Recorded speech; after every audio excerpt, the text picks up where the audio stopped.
வீட்லேயே Korean kimchi ஈஸியாக செய்யலாம். இது வந்து வீகன் கிம்ச்சி. இதில் ஃபிஷ் சாஸோ இறால் பேஸ்ட்டோ எதுவுமே சேர்க்க போகிறதில்ல. இதுக்கு நார்மல் கேபேஜ் இல்லை லெட்யூஸ் எது வேணாலும் எடுத்துகிட்டு அதை இந்த மாதிரி டிவைட் பண்ணிக்கோங்க. ஒரு லேயர் கடையிலையும் தாராளமாக உப்பு போடணும். இது கரெக்டாக போட்டுட்டு நல்லா ரப் பண்ணிவிட்டு ஒரு 2-3 மணி நேரம் அப்படியே வச்சுருங்க.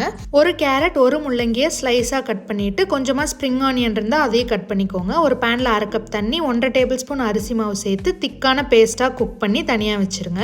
ஒரு மிக்சி ஜாரில் ஒரு பெரிய வெங்காயம், 5-6 பல் பூண்டு, ஒரு துண்டு இஞ்சி, 1 table spoon Kashmiri chilli powder, 1/2 table spoon normal chilli powder, 1 teaspoon soya sauce இதெல்லாம் சேர்த்துட்டு இந்த அரிசி பேஸ்ட்டையும் சேர்த்து 1/2 ஸ்பூன் சர்க்கரை சேர்த்து அரைச்சிக்கோங்க.